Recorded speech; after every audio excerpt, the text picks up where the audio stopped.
Good morning everyone. तो सबाइके नमस्कार जानिए शुरू करছি।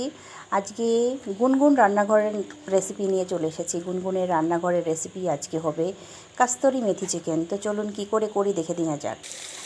এখানে দিয়ে দিয়েছি রসুন, আদা আর পেঁয়াজ, এটা মোটামুটি একটু সাঁতলে নেব। দিয়ে দিয়েছি এখানে 20 পিস মতন কাজু, দিয়ে দিয়েছি একটা গোটা টমেটো। এবার দিয়ে দেবো কিছুটা পোস্ত। সব কিছুই আমি ভালো করে ভেজে নেব।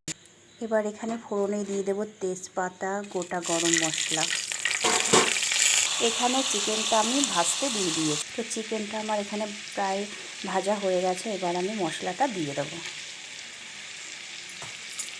মশলাটা দিয়ে এবার কিছুক্ষণ আমি এখানে কষতে দেব।